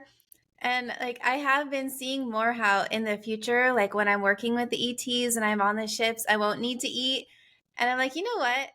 I want to eat a lot right now. Like, I just want to enjoy the humanness and eating food. Yes. Um, and I imagine, like the way I've been seeing it is like I'll kind of shift to a higher frequency or dimension when I go on this ship. When I do come back down to Earth for my work, like I'll be at a lower density so I can eat. So it's not like I'm totally giving it up. If I want to, but like, you know what, I'm just gonna enjoy my food. And I also sometimes I get really jealous, or I was going through a phase where I got really jealous where I'm like, you guys don't have to get groceries, you don't have to cook every day, you don't have to clean and do dishes. I'm like, it's a lot. But I shifted past that to, you know what, I get to eat, and eating is very pleasurable and I'm gonna enjoy it while I Yeah, can. it's so true. I love that you're saying that, because they do talk about, like, that's why we signed up for the Earth cycle, was so that we could touch things and have to do dishes and eat weird stuff, our Mhm. friends, and Yeah. have those experiences, because you can't do that in other places. A- Yes. And you also don't have free will in other places. So Mm. this concept of doing something, even though it's not the best for you, just to experiment and see what that's like, Mhm. is definitely part of the Earth game, and nothing to beat yourself up over. Um, Mhm. and they even talk about, just like, the non-physical beings that I talk to, they're like Mhm. touching your steering wheel, How moving like a cool. car, touching Mhm. a leaf. Like, Aw, they're just like, touch is huge, wow. right? Yeah. Yeah. Yeah, I'm really trying to appreciate what it means to be human. Because coming into contact with these other people, again, part of my deconstruction process in the beginning, I thought they were so much better, so much more advanced and developed in every way. And I got really jealous that like they don't have money, they don't have to do dishes, they don't have to eat.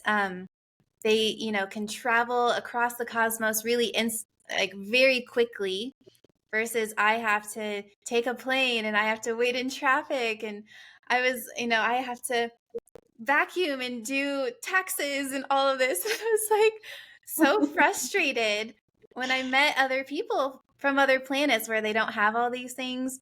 And I'm just trying to embrace it the best I can and be like, okay, well, source, me, designed this, designed the human experience.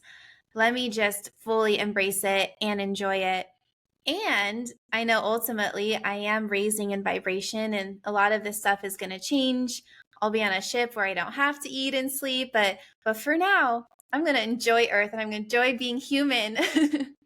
It's so true. And I've had those thoughts as well. And I think where I'm at now is I'm starting to notice, be more aware of my vibration, my intention. And so now it's a little shifted from, like I've got 89 things to do and I don't want to do any of Yeah. those humaning things. I don't want a human today. And then Mhm.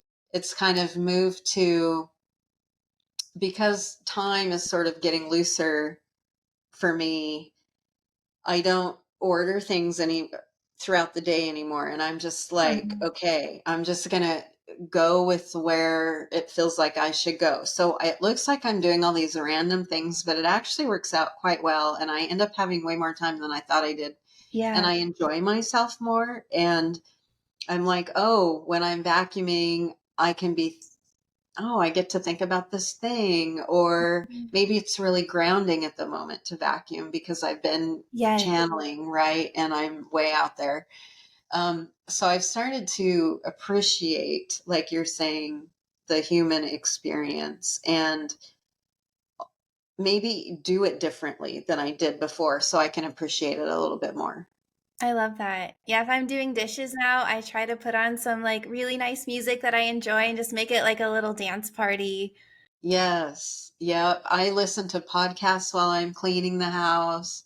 And Yeah. I don't even realize I've cleaned the whole house because I'm like so into the podcast. And yeah. Yeah, just make it really enjoyable. Yep. Yeah. So I'm hearing one more question I'm supposed to Okay. ask you, and then Okay. we'll see if there's any other things you want to share before we wrap up because we're hitting the 2 hour mark. Okay. I always just feel like we could just keep chatting away. We definitely could. We could, but to keep it within the time that people have to view a podcast. Yeah, you're gonna have to like split this up. People are like, I Exactly.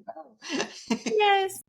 Um, so the question I'm hearing to ask you is about the appearances and the physical looks of some of the different races. And I know we talked about it a little bit in our first episode. So if you guys want to check that out, and we had talked specifically then about some of the first ETs that we'll likely see that kind of look more human.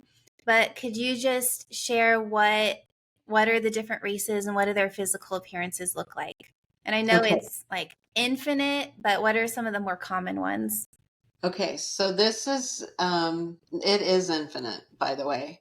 Um, so th- most likely we'll have contact with a species that is very similar to us, so that it is not as scary Mhm. as having contact with something we didn't even know existed and can't get our brain around. Yeah. And so the two species that are sort of ready to go for that are the Yahyel species and the Pleiadians. And so the Pleiadians are some people refer to them as the Nordics. They look like these beautiful Nordic beings. They're kind of Mhm. tall and thin and gorgeous and Oh, beautiful. have light hair. They're like supermodels, Yeah. basically. and they're, when we say they're from such and such, I think it's a little bit more complicated than that. but in the vicinity of the Pleiades. And then the Yael are, interestingly enough, part of the Human Hybrid Project with the Greys. They're a species that share our DNA and look very much like us. They could hang out in a crowd and people would notice the frequency, but the only way that they would notice physically is their eyes are bigger than our eyes, and they have less hair. They have a lot less hair, and it looks kind of stringy. Okay. I think some don't have hair, and I think they're a little bit shorter than we are. And my understanding is they exist in a density overlay over Earth because their whole mission has been to be with us for first contact, be the species we meet first, so they know tons about us. And or maybe they'll both come. I don't know. When I ask about it, what's shared with me is that again, nobody knows. It'll be when the frequency hits the mark, they'll all know vibrationally who should come. It'll just make sense. They'll pick it that way. If you want to think of it like intuitively, they'll know intuitively. And then some of the other more humanoid things, like there's beings that look pretty human, that are like kind of stretched out tall. There's a lot of beings say like we're from Sirius, but it often is a portal at Sirius, and they're not actually from the planet Sirius. Or I guess there's two planets now at Sirius because I think one split, if I'm telling you correctly. But there's beings that have like a lot of them are like arms and legs and a torso. That's a really common thing in the galaxy. And some have like feline characteristics in them, and some are insectoid looking, like a praying mantis type body. So that would be less like a human, but still two arms, legs, and a torso. There's like the classic little short gray aliens with the big eyes. There's lots of different kinds of grays, but the ones that we most interact with are a certain kind of gray. And they pretty much live on a spaceship and do a lot of work with us. A lot of the beings do live on ships. Like forever. Right. Still have Like a home even planet. born on a ship, live on ship. Yep. Yeah. Yep.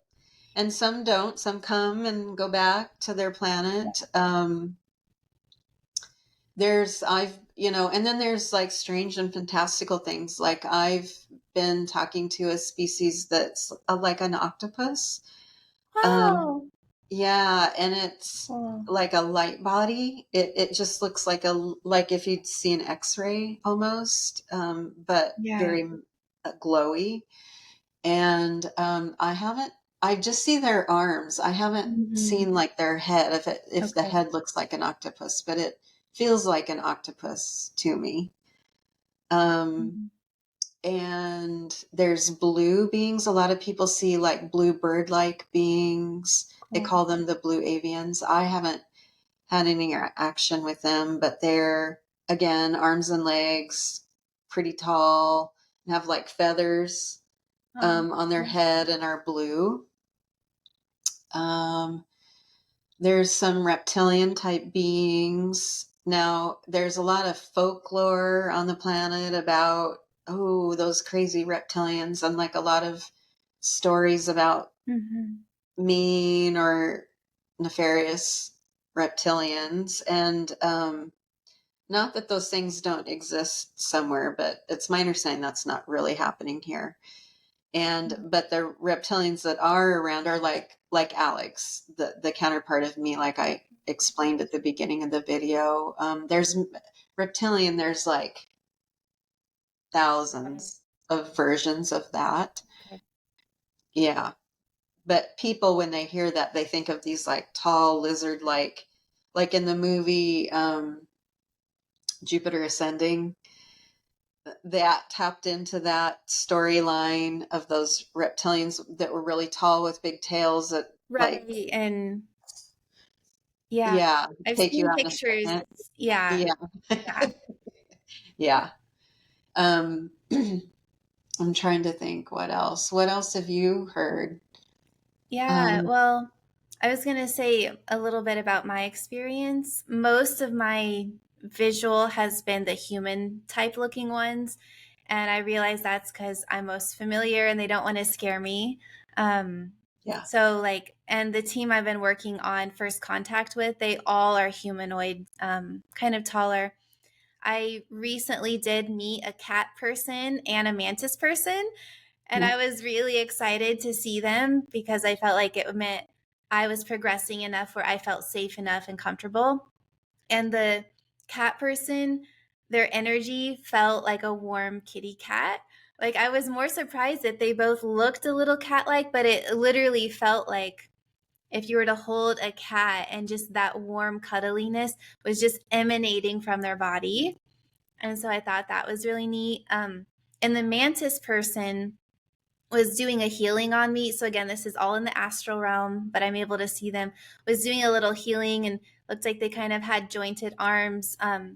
They didn't talk to me, but they were just very gentle. I could just like I felt very safe and loving and like yeah, like they were just sending me some gentle energy while they're doing energy work on my body. Um, so those are the only ones I've actually met. Um, I have a friend who works with the Sasquatch, which I know are not extraterrestrial. Well, actually, she did say that there are kind of Sasquatch beings, I think, on other planets. Have you had any interaction with them? Yeah, it's my I do, and sometimes I channel them. Sometimes they step up to the mic and start talking to people. It's my understanding they were on originally on the planet Maldek that exploded and is now our asteroid belt. Okay. Heard that. And this is in linear time, thousands, millions of years ago. And they came here and a few other planets in the galaxy. And the ones that came here really sort of fought in the galaxy for our protection and our experiment, that they knew it was really special what humans were turning into before we were the modern human, and knew that we would go through ascension and all of this, and have been our greatest advocates since the beginning. And they're so loving, and they've been appearing to us the whole time, just because our belief system dictates what you see, back in, I don't know, BC times, they thought it was an angel, right? And now people think it's an ET. They can appear like they're not physical. They can physicalize onto the planet, but they're not naturally physical anymore. And so they can appear as whatever. But it's also my understanding that if we hadn't had so much, which it's the norm to have hybridization as the planet is starting and things are starting to develop on the planet. But had we not had any hybridization, we would look a little bit more like the Bigfoot. Interesting. Yes. Okay. Yeah, but Cool. because we had many star families in there and we were like the grand experiment to mix all these genes together, Yeah. we look like we do. Wow. Cool. I knew that we were a mix of different DNAs, but I hadn't heard that maybe if we'd gone a different path, we'd look more Sasquatch. Yeah, yeah, I think that's more of the natural human template, is my understanding, How cool. like maybe original template. Um, Mhm. and then also, I was thinking of beings like, so the movie E.T. Yeah. Those beings are real. They Mm. look like that, and my daughter sees one every now and then, and my friend sees one a lot. Um, In the astral or physically seen them? um, well, I don't know. I don't know where you would categorize this. Mm-hmm. This is so funny. My daughter sees it by looking into the mirror and sort of looking with her left eye. Wow. And because your left eye, I guess, can see through dimensions, but your right eye stays here. Wow. I've never heard that. Yeah. And so she'll see it, like she'll close her right eye, and then all of a sudden it's in the mirror looking at her. And I would guess it's a counterpart of hers. Yeah. And my Mhm. friend sees it as a guide in meditation. So I'm I see. guessing also a counterpart. And then there's another being that my friend and I, by the way, we share a lot of guides. Hmm. So it makes me wonder if my friend and I are counterparts. That's what I just had the same thought too. Right. But she encountered a new guide in meditation named Zon. And I happen to have drawn Zon like Right. 5 years ago. And I Oh was my like, God. you mean this guy? She described him and I was like, that sounds familiar. And I went digging up like my doodles and I did draw him actually. Wow. And he's got like arms and legs, but he's more frog like looking and Oh. has sort of a football shaped head and a protruding, his mouth sort of protrudes out like this. Yeah, it's very interesting. Cool. Yeah, I feel like as we start to meet them, we're gonna really get exposed to some new species because I feel like they've just been showing me the more human type ones, but it Yeah. really is infinite. And as we get comfortable, we'll get to meet a lot of these other ones too. Yep. Yep. And then like also the non-physicals. I can't wait till we interact more physically with the non-physicals, like outside of meditation. Yeah. What do you imagine that might look like? You mean I like don't more with our know. astral, but like become more adept at like our astral body type Yeah, I interaction? don't know. I don't know if it like appears like a light and you're talking to a light or we change and then Yeah. it's just like how it is in meditation. I don't know. I guess we'll find out. So much Yeah. to find out. So I just thought of one more question I want to ask. So as I mentioned, the Sasquatch, apparently there are Sasquatch like living in the inner earth, and there are a lot of beings. This is not my area and I don't have communication with them, but I'm starting to learn about these inner earth beings and that a lot of the races from other planets also have like stations and bases and live inside the earth too. Are you able to confirm or deny that through your relationships? Yeah, that's what I've been told as well Okay. and my experience. And so I would confirm. And it's, again, like everything, multi-layered. So it's my understanding that in the beginning, when we were started and we had this hybridization going on, which again is the norm in the galaxy Mm-hmm. and the universe, we are those that started the experiment, obviously very loving beings who care about our welfare, wanted to continue to watch us grow and develop and support us and help us. So at a minimum, they were hanging around and had bases. Yeah. And then as the experiment has really gotten legs and taken off and is going so well, everyone has perked up and Mm-hmm. wants to understand it and be a part of it and celebrate it and help with it. And so beings from all over the universe have come to help. And we're quite a hub of like, we're the place to be. We're the happening thing right now. Are we? Heck Yes. yeah. Yeah. And so there's many things happening. So there are, I don't know if you've heard, but like there's like beings inside the middle of the earth, but there's also beings in like the mountains. So let me take I've this heard apart a that. little bit. Like people have heard of Telos. When it's my understanding when Lemuria and Atlantis fell, and like there was also like natural disasters, and it literally fell apart.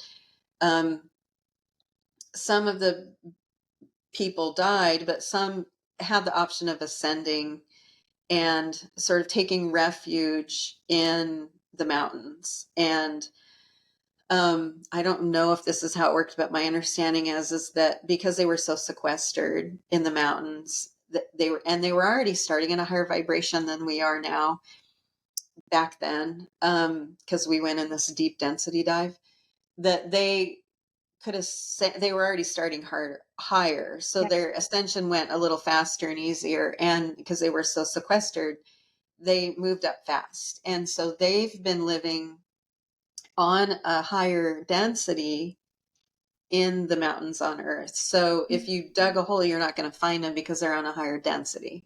But they've been living in the mountains like Mount Shasta, and I guess they're all connected, like um, Mount Fuji and all the big mountains. There's a big tunnel system, and so it's my understanding that Mount Shasta is like a huge galactic hub. That it's not just the humans now, because they've developed and now they're like way higher humans, but all the galactics have come in and worked with them this whole time, helping us behind the scenes, even though we didn't know it. And so that's a huge hub, and there's a base in Mount Shasta. But then there's also this inner Earth, I think on a different plane of Earth beings. And I don't know what, I think there's different kinds. Yeah. And I think some of them are like galactic, E.T.s. And I think some of them are beings that in the beginning made a home in there and Mm-hmm. have been living on a different dimension inside of Earth the whole time. And I don't know what shape they take. But I think there's a lot of that going on the different planes within Earth. Yeah. Do you think that as we're continuing to ascend and reach higher vibrations, that these beings might also step forward and we'll be able to meet them? Or do you think their vibration is like way too far ascended? I was told that the humans in Telos would step forward when we had open contact globally, Okay. that was part of open contact, as them stepping forward as well. And then it's my sense that after people get comfortable with that and the dust settles a little Mhm. bit, then we'll start to learn about what's on inner Earth. Yeah. Yeah, I had heard that Inner Earth would come a little bit later because Yeah, most people have heard of extraterrestrials, right? It's at least right. in our consciousness, but the fact that there are beings living inside the Earth is just like we haven't even heard of that concept. And I just became aware of the Inner Earth beings like a few months ago, and again, I don't have contact, but I'll just say. Um, my friend and I have a piece of land, very sacred and protected land, um, that we do a lot of energy healing work on. And we've made it a point to make it a sanctuary. And we kind of have a council there. And so there was a portal there, a naturally occurring portal in Mother Earth. And my guides brought me there to do healings on this portal and open it back up. It had been clogged. And so when I opened it up, it goes to space, and a whole bunch of galactic people started using this portal. I also was able, my soul self, my astral self went out through the portal and started doing kind of grid work in the cosmos and connecting it in.